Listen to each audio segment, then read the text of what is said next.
En el meu cas, després d'11 anys sense exercir la professió, vaig apuntar-me al curs de postgrau de BIM Manager perquè vaig pensar que em podia servir per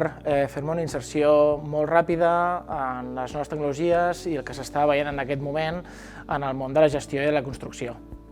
A partir d'aquí, els mòduls estan molt ben repartits, t'ensenyen molts programes tant de modelatge com de gestió,